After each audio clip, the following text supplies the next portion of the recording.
Good afternoon and welcome to yet another episode of The Angry Astronaut. So a lot of you may have heard recently from some of my colleagues that NASA has made a decision. They've made a selection. They've sat down with SpaceX and decided that a converted Starship is going to be the best solution for replacing the ISS and indeed the best solution for building orbiting space cities. And indeed, why wouldn't they? The fairing alone on Starship is 1,100 cubic meters, bigger than the entire ISS. So why not just launch a Starship up into orbit, a human-rated Starship that is, and just have it serve as a space station?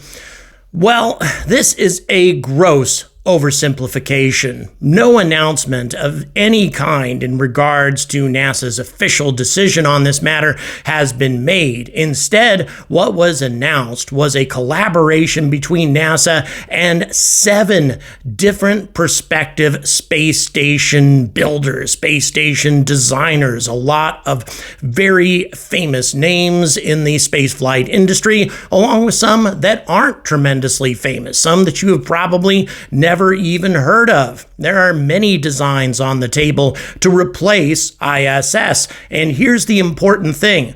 NASA is giving no money whatsoever. All they're offering is just free consultation to these 7 different prospective space station builders in order to guide them along their way and also to help them design a station that's going to work the best for NASA's needs.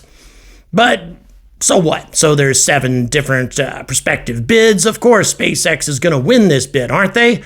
Well, I'm not so sure, because first of all, I don't believe that Starship is the best solution for a space station. A converted Starship is simply not the best way to go, and I'm not the only one who thinks this way. When NASA was actually giving out money for this type of contract, they selected 3 different companies, and none of those companies were SpaceX. As a matter of fact, the scores that SpaceX got on this particular bid were not tremendously promising, and I happen to agree with that assessment. But why? I mean, Starship is so huge, right? And I mean, might be able to build it for $20 million or something, send up massive space station modules for $20 million a piece, build huge cities for $1 billion. I mean, come on. Isn't this the best solution? Why would NASA consider anything else? Well, you're going to find out exactly why that's not the case in just a moment.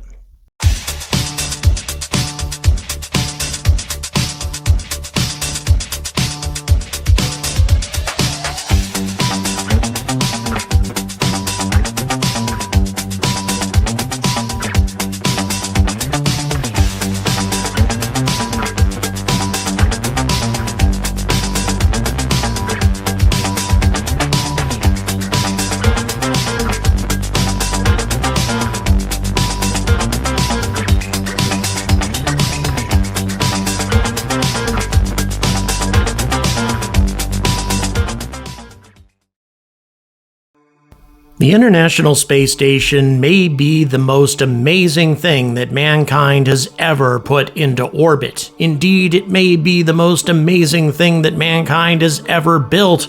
That being the case, though, it is unquestionably the most expensive man-made object ever built. And this is, of course, the problem. Now that we have to retire this thing, after spending billions and billions of dollars on it, and also, by the way, running it for years at half capacity because we retired the space shuttle almost an entire decade before we had a replacement for it, well, how do we build a replacement that has the same capabilities or greater while learning from our previous mistakes and building it at a substantially reduced cost? And this is what NASA has been setting about doing for a considerable period of time. And this recent announcement about NASA and SpaceX is only the most recent release in regards to NASA's ongoing efforts, and the first one to really include SpaceX. Let me go ahead and just read you the press release. Quote, NASA will partner with 7 U.S. companies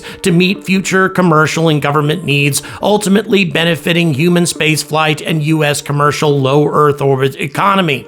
Through unfunded unfunded SpaceX agreements, the Second Collaborations for Commercial Space Capabilities Initiative, CCSC2, is designed to advance commercial space-related efforts through NASA contributions of technical expertise, assessments, lessons learned, technologies, and data. Structured sharing of NASA expertise demands minimal government resources, but fosters development of capabilities that can be crucial to development of a robust, low Earth economy. You will notice that nowhere in this press release is a replacement for ISS mentioned. That is not the objective of this proposal. It is rather an agreement between NASA and a variety of organizations designed to help them continue with their own individual projects. The companies involved, by the way, are Blue Origin, Northrop Grumman, Sierra Space, Special Aerospace Services, Think Orbital, VAST, and SpaceX. And by the way, of all of these companies which have received cash awards from NASA for previous commercial space station agreements,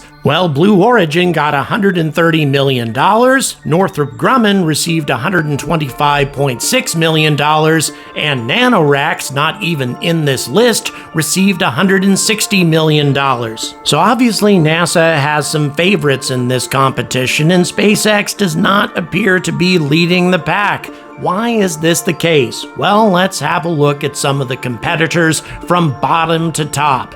First of all, in my opinion, NASA has made a big mistake with going with Northrop Grumman, at least Northrop Grumman on their own. In essence, all this thing does is connect together old-fashioned ISS modules and things based on the Cygnus resupply ship in order to create a gradually growing space station that's fairly easy to construct and fairly easy to design technically. It doesn't involve anything really all that new, and of course, as you can see, it's scalable, but at the same time, it's going to take a lot of money and a tremendous amount of time just to approximate the ISS's capabilities. We're talking about 2028 before Northrop Grumman can deploy a 4-person space station, and it's going to take until 2030 before, in theory, they're going to have something that can carry up to 8 people, although I find it highly unlikely that this space station is really going to be able to comfortably accommodate that many people without a lot more modules and a lot more expense. Even though this is a very functional space station, it just isn't all that innovative or all that exciting, and in my opinion, given that Northrop Grumman is building it, it's not going to be tremendously affordable either. It's a bit disappointing that NASA decided to award so much money to such an old-fashioned way of doing things. Okay, SpaceX fans, if you're easily triggered, you may want to click off now, because coming in at number 6 is the Starship Space Station. What, you scream? Outrageous, you scoff. Well, let me tell you why this is just not a great solution. Even worse than a lot of other less ambitious solutions that are simply more efficient and make a lot more sense. Starship is very huge. Its habitable fairing is gigantic. It is an extremely promising ship to carry huge amounts of people and cargo around the solar system, and it makes absolutely no sense to try to turn this thing into a space station. It's going to involve a huge logistical effort and a tremendous amount of expense, no matter how much the thing costs on the front end. Let me try to explain. Have a look at Starship's design. Look at its internal setup. Only the front third is made up of habitable volume. The remaining 2/3 is comprised of a variety of tanks, header tanks, engines, RCS thrusters, and all of the plumbing that's necessary to make all of that work. Very little of this is going to be required if you're building a space station, which means you're sending up a Starship, an expendable Starship, by the way, and only using 1/3 of it as a space station, and leaving the other 2/3 completely useless and uninhabitable. Or if you want to try to convert it, well, that's going to be a massive undertaking in itself. You're going to have to rip out all the tanks, the engines, the plumbing, everything that you need in order to make Starship into a rocket, and then replace it with habitable space. And what do you do with all that stainless steel? You might be able to repurpose it, but that's going to require a great deal of welding in low Earth orbit. Doesn't seem very practical or very affordable. It's going to require either a lot of custom designed robots or a lot of astronauts to carry out that kind of work.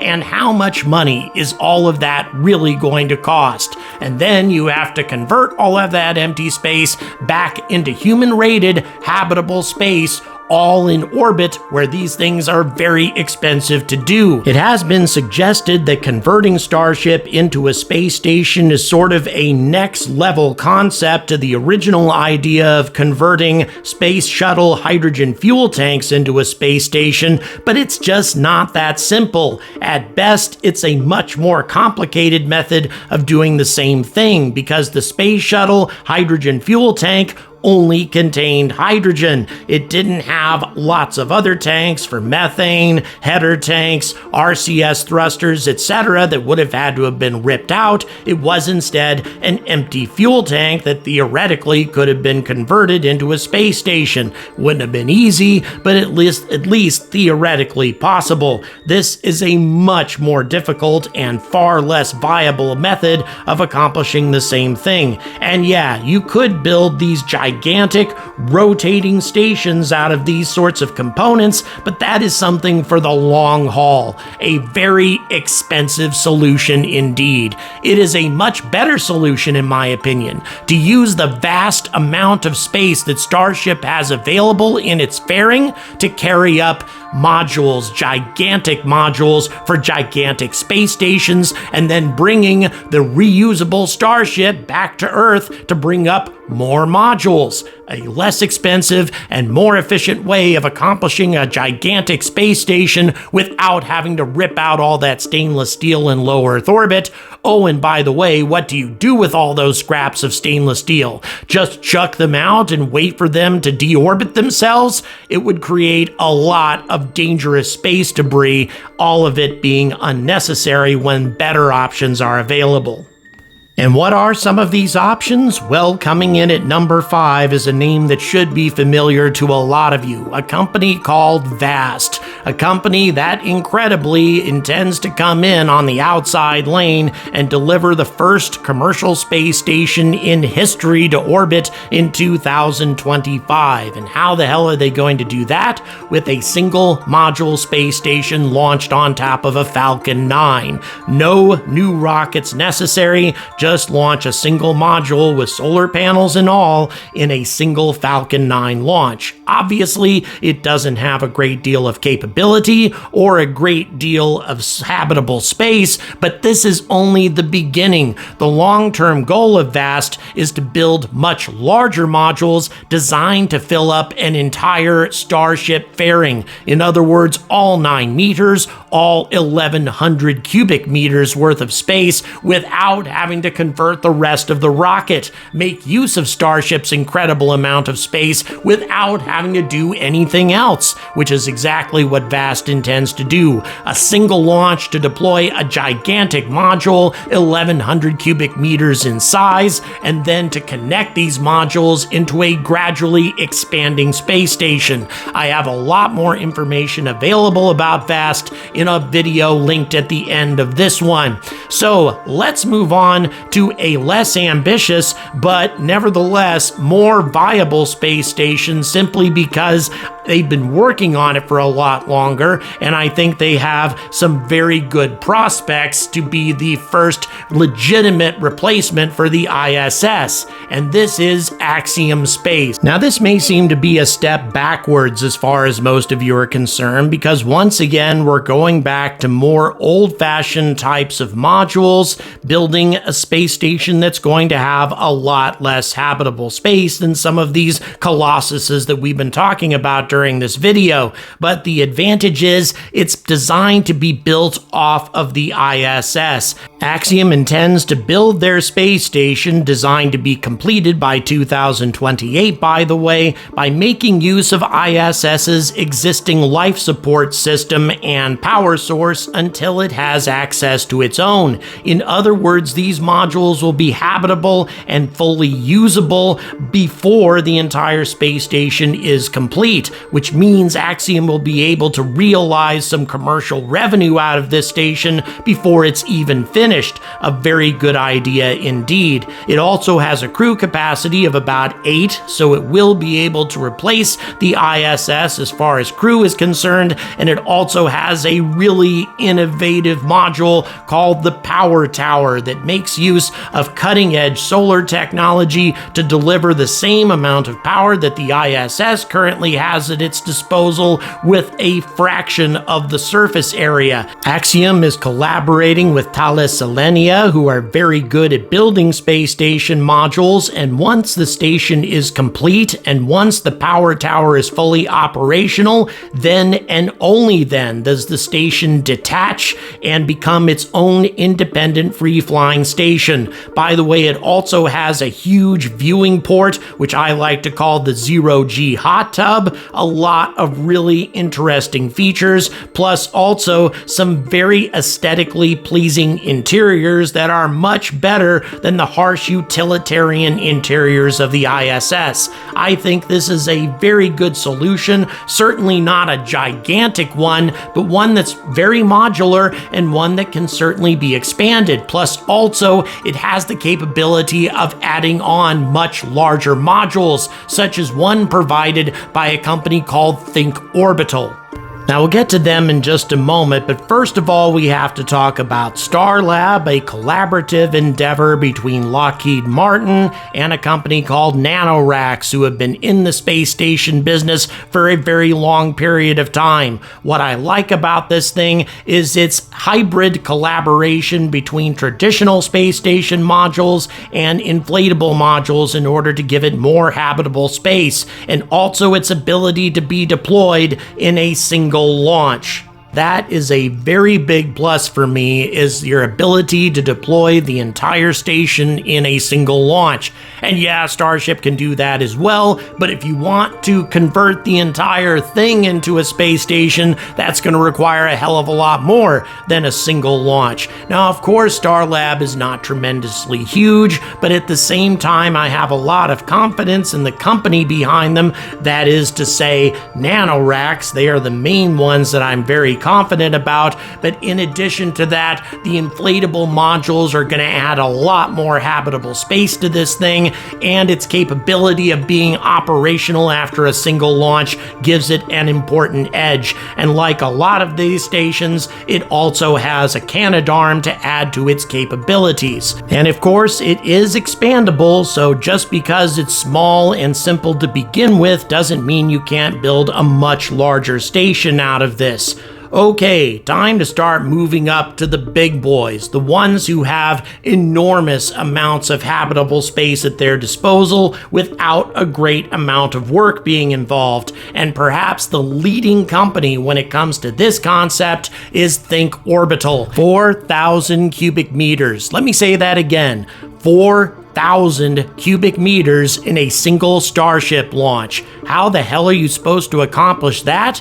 By means of a unique technology called Think Platform. And all that's involved with this is to haul up all the components of a gigantic spherical space station module, all stacked on top of one another, all of them containing their own solar panels, by the way, and all assembled via an automated process known as Contessa, Construction Technologies for Space Applications. Essentially what this means is a combined effort between numerous robots equipped with electron beam welding and also a Canadarm, as you can see here, in order to fit together a huge spherical space station module with a single launch and a single grouping of stacked components. It's an amazing concept, and one, by the way, that Axiom intends to use use on a smaller scale with what's called Think Platform 1, which is only 8.5 meters in diameter.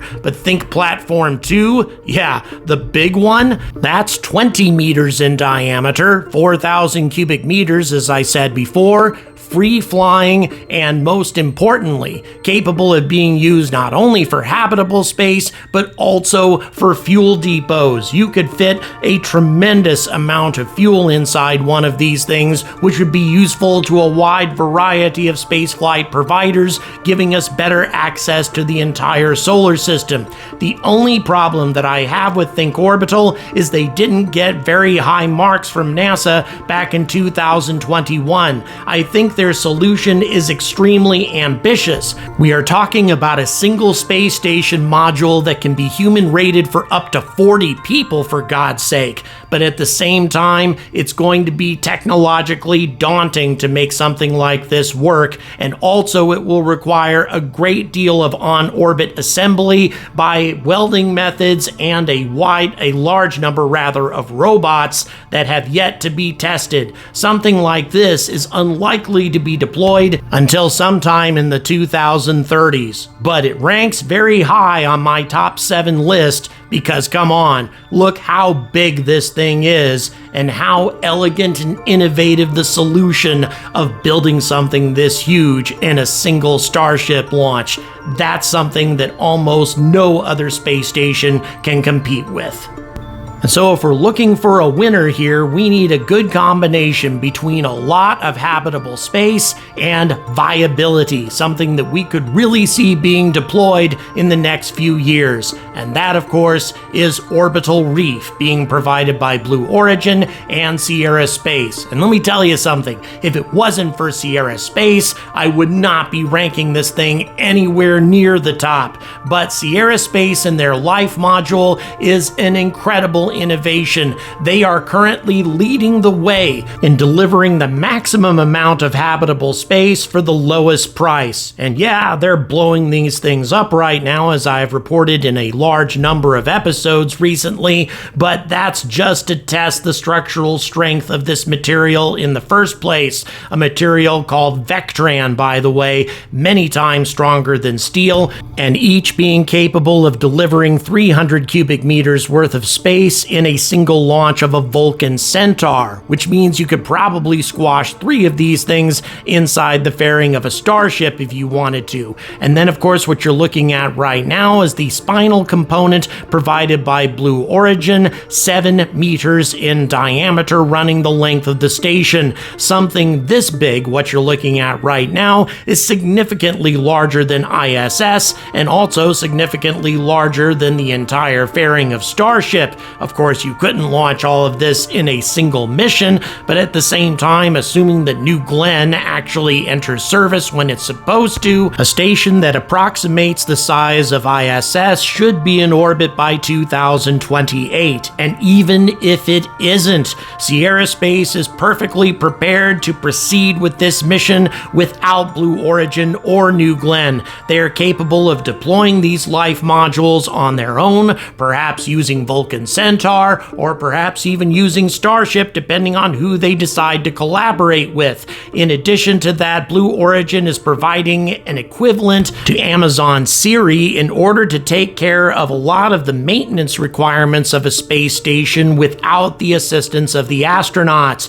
Nearly 50% of ISS astronauts' time is dedicated to fixing and repairing the station. If they could do this with an artificial intelligence, it would at least double the capabilities of this sort of station into the future. In my opinion, this is the most viable way to get an enormous amount of habitable space up into orbit in the shortest amount of time and with components that have reached the highest levels of maturity. Sierra Space has been working on the Life modules for a very long period of time, actually far longer than SpaceX has been working on a human-rated Starship.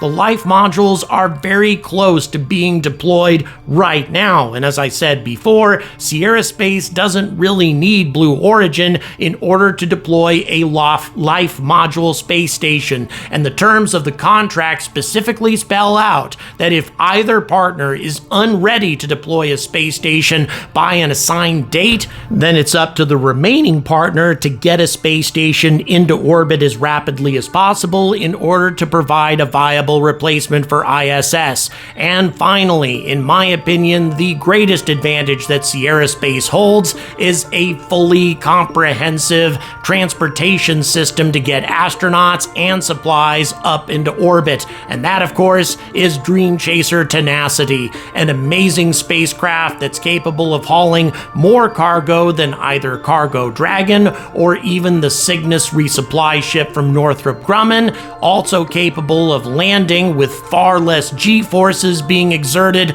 on both crew and cargo, a much more flexible and innovative solution than either Crew Dragon or definitely than Starliner. If NASA had actually had the sense to support this spacecraft from the beginning, we would have had a much better solution, a two-pronged solution to commercial crew for NASA right now, as opposed to relying exclusively on Crew Dragon. Now, I want to be clear about one thing.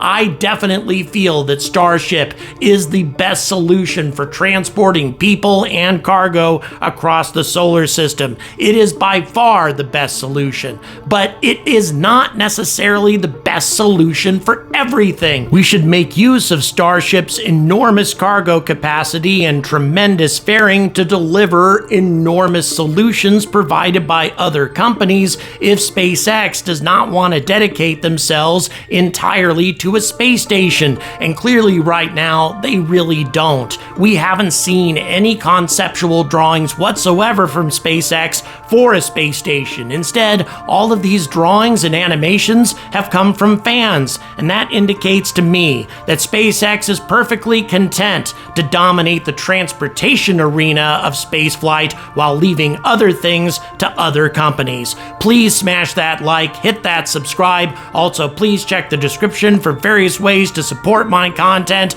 including my upcoming move to Europe. And as always, stay angry about space.